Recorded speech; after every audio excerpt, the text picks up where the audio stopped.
প্রাণপ্রিয় শিক্ষার্থীবৃন্দ, আশা করি তোমরা সবাই ভালো আছো। সকলকে শুভেচ্ছা জানিয়ে সাকলনা পাইলট বালিকা উচ্চ বিদ্যালয় অনলাইন স্কুলে তোমাদের স্বাগতম। আজ অষ্টম শ্রেণীর বিজ্ঞান বইয়ের অষ্টম অধ্যায় রাসায়নিক বিক্রিয়া নিয়ে আলোচনা করব।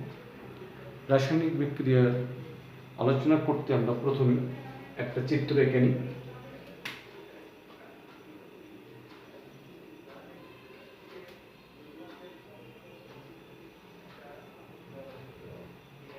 এটা একটা মোমবাতি।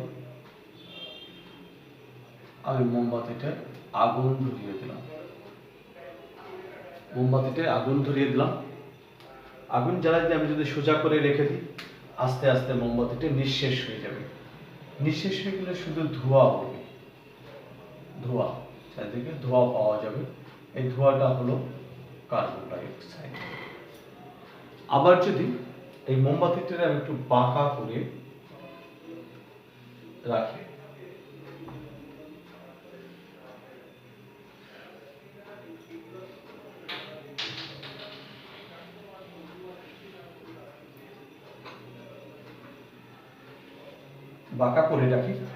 তাহলে এখান থেকে মোম গলে গলে আস্তে আস্তে নিচের দিকে পড়ে এখানে স্তূপ আকার হবে।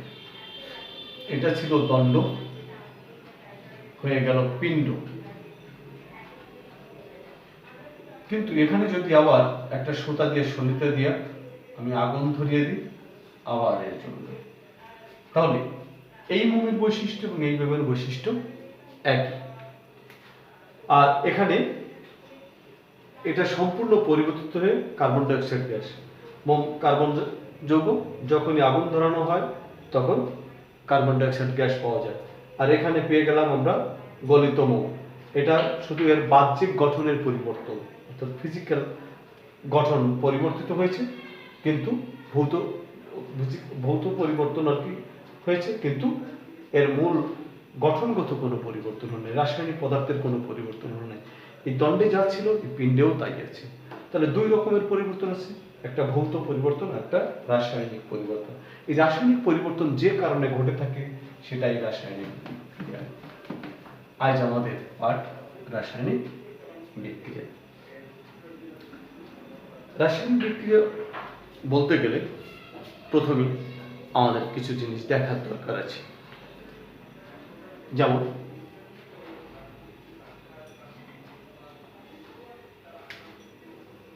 ম্যাগনেসিয়াম প্লাস অক্সিজেন হয়ে গেল ম্যাগনেসিয়াম অক্সাইড। এটা ধাতু, এটা গ্যাসীয় পদার্থ। ম্যাগনেসিয়াম অক্সাইড একটা ক্ষারক, সম্পূর্ণ ভিন্ন ধর্মী পদার্থ। এই দুটোর বৈশিষ্ট্য আর এদের বৈশিষ্ট্য সম্পূর্ণ আলাদা। যেমন সোডিয়াম একটা সাদা ধাতু, আর ক্লোরিন হলুদাভ সবুজ গ্যাস। যখন এরা বিক্রিয়া করে সাথে সাথে হয়ে যায় সোডিয়াম ক্লোরাইড, যে লবণটা আমরা খেয়ে থাকি, আমরা সবসময় রান্নার কাজে ব্যবহৃত করে থাকি যে লবণ, সে লবণ। তাহলে এই দুটো পদার্থ মিলে সম্পূর্ণ ভিন্ন ধর্ম বিশিষ্ট পদার্থ তৈরি করেছি। অর্থাৎ যে বিক্রিয়ায় এক বা একাধিক পদার্থ মিলিত হয়ে সম্পূর্ণ ভিন্ন ধর্ম বিশিষ্ট নতুন পদার্থের সৃষ্টি হয় তাকে রাসায়নিক বিক্রিয়া বলে। লেখো সবাই।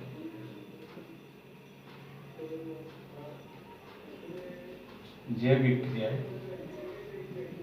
এক বা একাধিক পদার্থ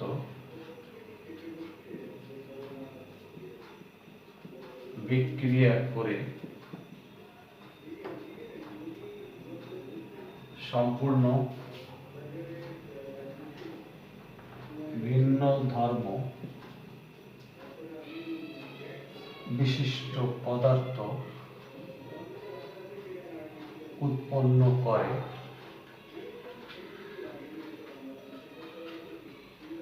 তাকে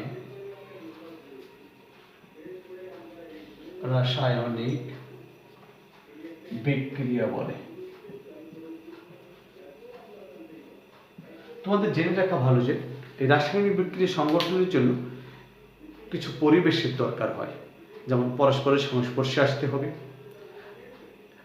একের অপরের প্রতি আকর্ষণ থাকতে হবে, আর উপযুক্ত পরিবেশ। দেখা যায় কি পটাশিয়াম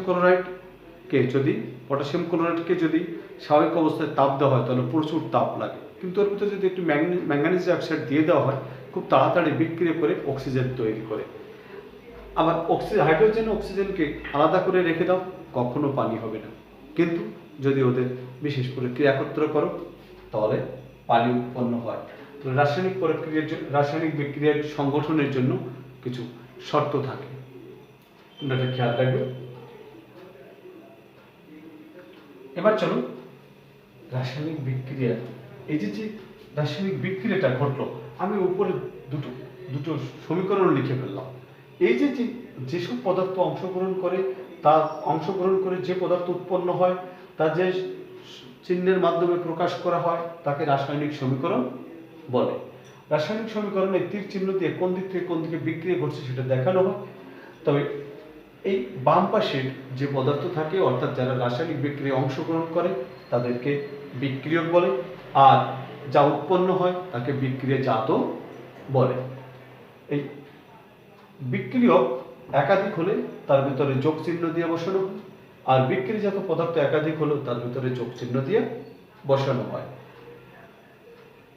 আবার বিক্রিয়ার আগে এবং পরে এর পরমাণুর সংখ্যা সমান থাকতে হয়, তখন আমরা সমান চিহ্ন ব্যবহার করতে পারি। এগুলো হলো রাসায়নিক বিক্রিয়ার নিয়ম। পরমাণুর সংখ্যা সমান হওয়ার পথ আমরা একটু বলি। যেমন প্রথমে যে বিক্রিয়াটা আছে ম্যাগনেসিয়াম প্লাস অক্সিজেন সমান ম্যাগনেসিয়াম অক্সাইড। এখানে কয়টা পরমাণু আছে? একটা পরমাণু। এখানে 1 গুণ 2, তাহলে 1 যোগ 2 সমান 3। এখানে আছে কয়টা? 1 যোগ 1 সমান 2। 2 আর 3 তো সমান নয়, তাহলে আমাদের রাসায়নিক সমীকরণের সমতা বিধান হয় না। সমতা বিধান করার জন্য যখন এই অণুর এই গঠনের ভিতরে আমি আর হাত দিতে পারবো না।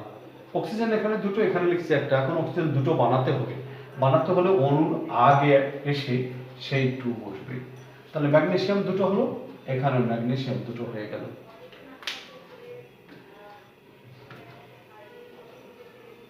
এবার দেখো তো শিক্ষার্থী বন্ধুরা, এখানে কয়টা হলো? 1 গুণ 2 যোগ 1 গুণ 2 সমান 2 যোগ 2 সমান 4। এখানে কত হলো? 2 into 1 plus 1, 2 দুটোর উপর আছে, একটা ম্যাগনেসিয়াম একটা অক্সিজেন, 2 into 2 4। সমতা বিধান হয়ে গেল। যেমন আরেকটা বিক্রিয়া যাই আমরা,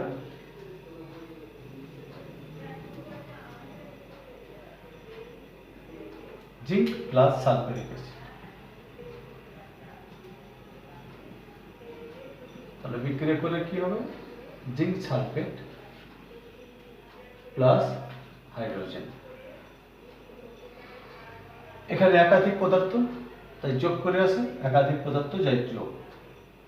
আমরা সমান বসিয়ে দিই, জিঙ্ক একটা, হাইড্রোজেন দুটো, সালফার একটা, অক্সিজেন 4টা। তাহলে কত হলো দেখো তো? 2 একে 2, 1 4 একে 4। আর এবার এখানে দেখি আমরা, জিঙ্ক একটা, সালফার একটা, অক্সিজেন 4টা, হাইড্রোজেন দুটো। তাহলে হলো 2 যোগ 4 যোগ 2 8টা।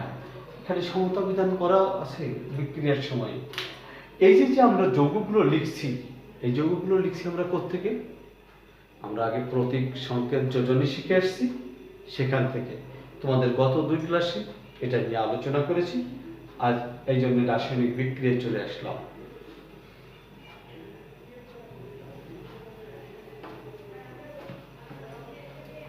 তোমরা এভাবে রাসায়নিক বিক্রিয়াগুলো লিখবে। আগামী ক্লাসে আমরা বিভিন্ন ধরনের রাসায়নিক বিক্রিয়া শিখব। হোমওয়ার্ক, রাসায়নিক বিক্রিয়া লিখবে এবং সমতা বিধান করবে।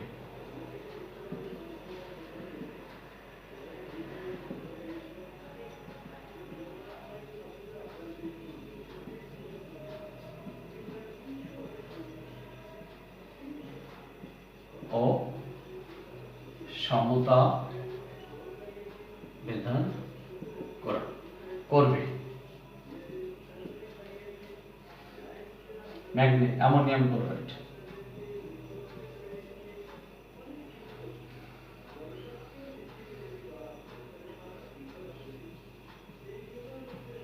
Calcium carbonate, hydrogen plus oxygen,